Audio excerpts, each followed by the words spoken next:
Goes out to my kitchen. Oh, okay. Yeah, my office is right off of my kitchen. Okay, looks like we're streaming live on Facebook now. All of Chia friends know my office is right off my kitchen.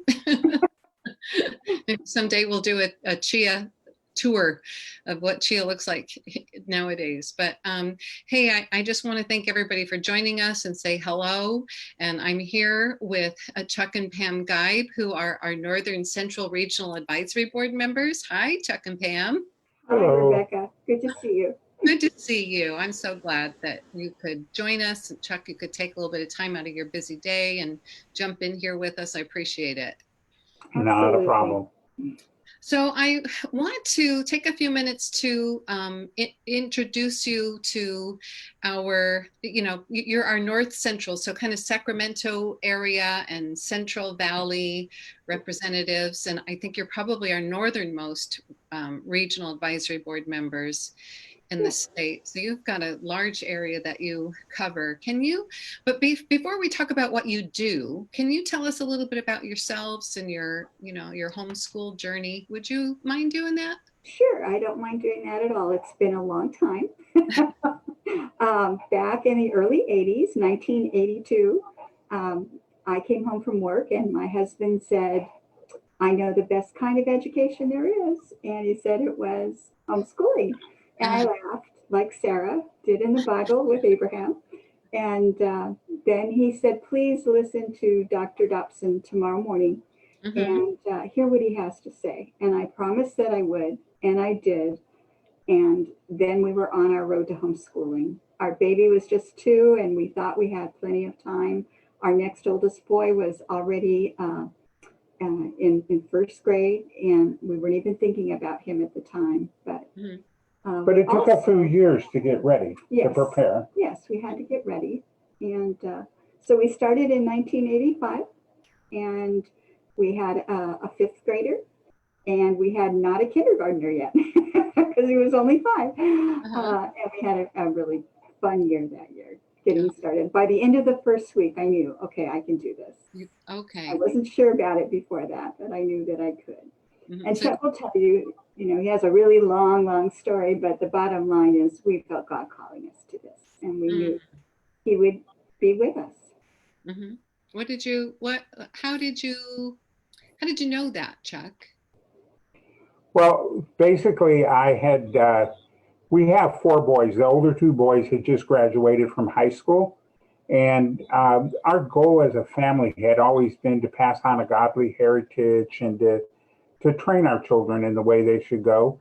And when they're old, they wouldn't depart. And as they graduated from high school, I just felt like the high school experience for them, I won't go into all the bad details, but I found myself on my knees praying to our Heavenly Father for a better way to how can I, as a father, as a parent, train my boys, because I had 2 more boys younger, and how can I train them? And I just prayed that, and I got up from that prayer, and I just was patient, waiting on the Lord to answer. And the next morning, I heard James Dobson on the radio, and he was talking about homeschooling and all the benefits, all the pros, the calls, and he had Dr. Moore, Raymond Moore, on the radio show with him, and they went through all these details, and it was just, I felt God speaking to me through that radio show. And that they were going to replay it the next day. So I went home that night and I shared it with my wife, and I said, hey, just promise me. And she did. She laughed at me, literally laughed at me. The funny part was she said, well, who's going to support us? And I said, well, me. And that's when she laughed hysterically. Well, at that moment in time, she had a much better job than I did. So into that, for her to be able to quit her job, for us to be financially able to do that. But God worked all those details out. And it's quite a story, but God worked all the details out. And when it was all said and done, we were able to homeschool. And it was just has been a marvelous experience. Needless to say, I can't tell you how many people I have ran into that heard that identical radio show by Dr. James Dobson and Raymond Moore back in 1982, and were also influenced to homeschool as well. Mm-hmm. Wow, you're right, and I'm hoping that maybe it's one or two of our viewers will go search that out and share the link to that in the comments here, so that other families can maybe listen to that too. I know our founder Susan Beatty heard. I don't know if she heard the same broadcast you did, Chuck, Yes, but it was. it was okay because it was rebroadcast a number of times over course of a few years, I believe. And so many people, God used that in many people's lives to get their attention and show them a different way to educate their kids. So Chuck, your motivation, and Pam, yours too. I know Pam's motivation was Chuck's, yeah. But your motivation was to have a better high school experience for your children. Is that? Yeah, that would be kind of in a little small nutshell. Yeah. Yes. And then but you talked about the fact that God called you to it. He made his will evident to you, and it sounds like the way you put it to me, you didn't feel you had a lot of other options. No, I don't know that we didn't have a lot of other options. That was just the option that God, when I'm waiting to hear from God patiently, and I'm driving to, actually at that time I was driving to college, and it was I lived in San Clemente, and I was driving to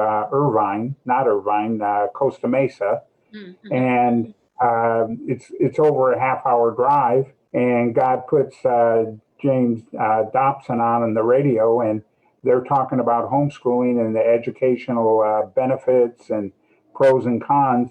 It was just an answer to my prayer, and I felt God speaking to my heart. So, I just felt really convicted to move in that direction. As far as that goes. And I think Pam felt the same way once she had heard that. I believe God spoke to her heart, but then there was a whole lot of details that we had to work out and get to where I could be the one to support our family.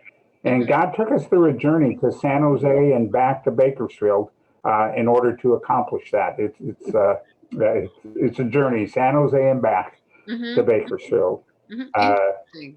So, yeah, it sounds it sounds like maybe you had a similar experience to us. Our motivation to homeschool, well, God used a lot of different a lot of different situations, a lot of things I was not real happy with, all converged and dovetailed at the same time. And one of them, as we know, a lot of parents are leaving the public school system now. Unlike you and me, they don't have the luxury of years, or in my situation, a couple of months to get all the details worked out.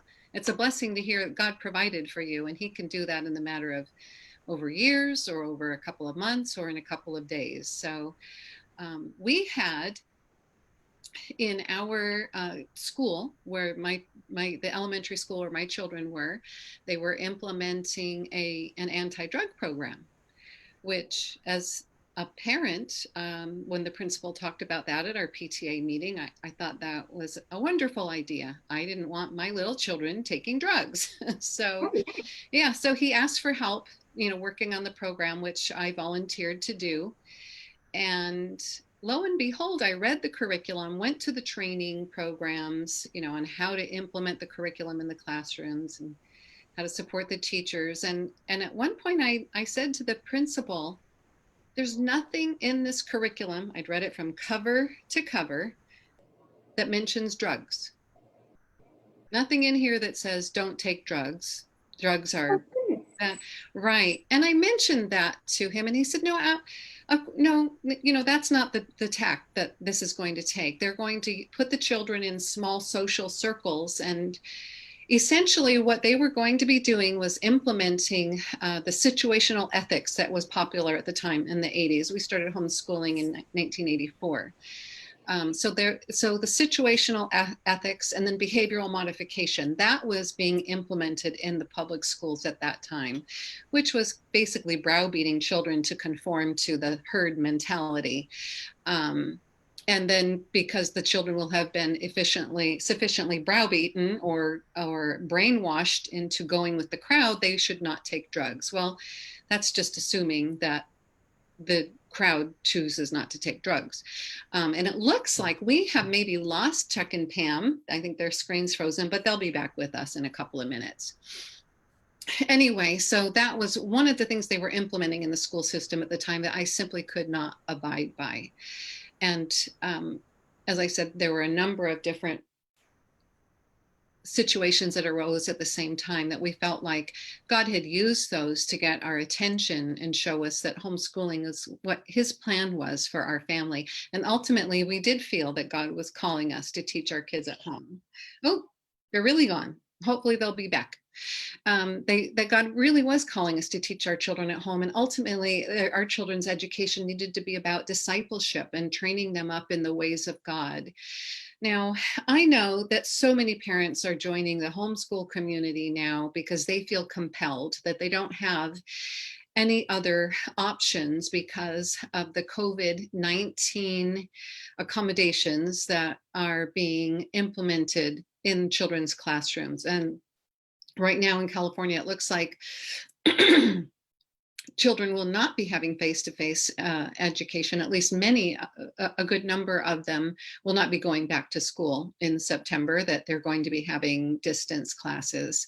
And parents don't feel that that is an option that they can choose for their children. And so you're coming to homeschool. I just, want to encourage you that God uses lots of different circumstances to get our attention.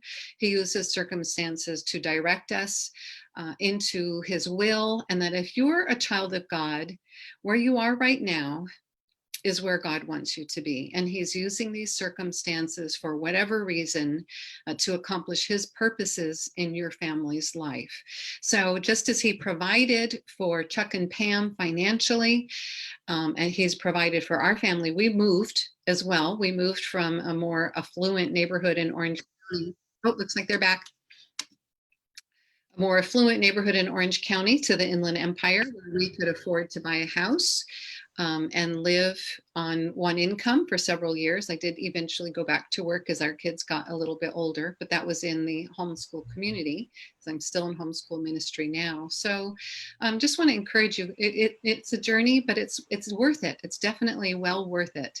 One of the things that oh, hi, glad you guys are back. I don't think I can hear you. Oh, good. Now I can hear you.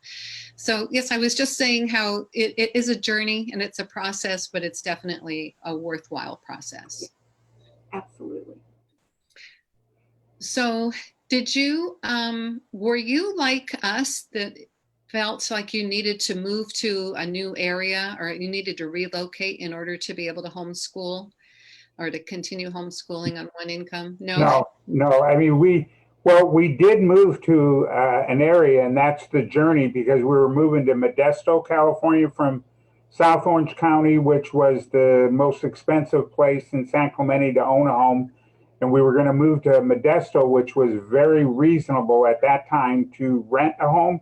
Mm-hmm. But we ended up moving to San Jose, which was only an inch away on the map. And that inch represented us moving to the highest place in the state of California. And then through a very long journey, those stores closed up, and I was offered a transfer to Bakersfield, which was one of the less expensive places, and we were able to buy a home there. So we were very blessed. To give it a short version, we were paying, and this is back in the 80s, $1,300 to rent a home, and we were able to buy a home in Bakersfield for $600 a month.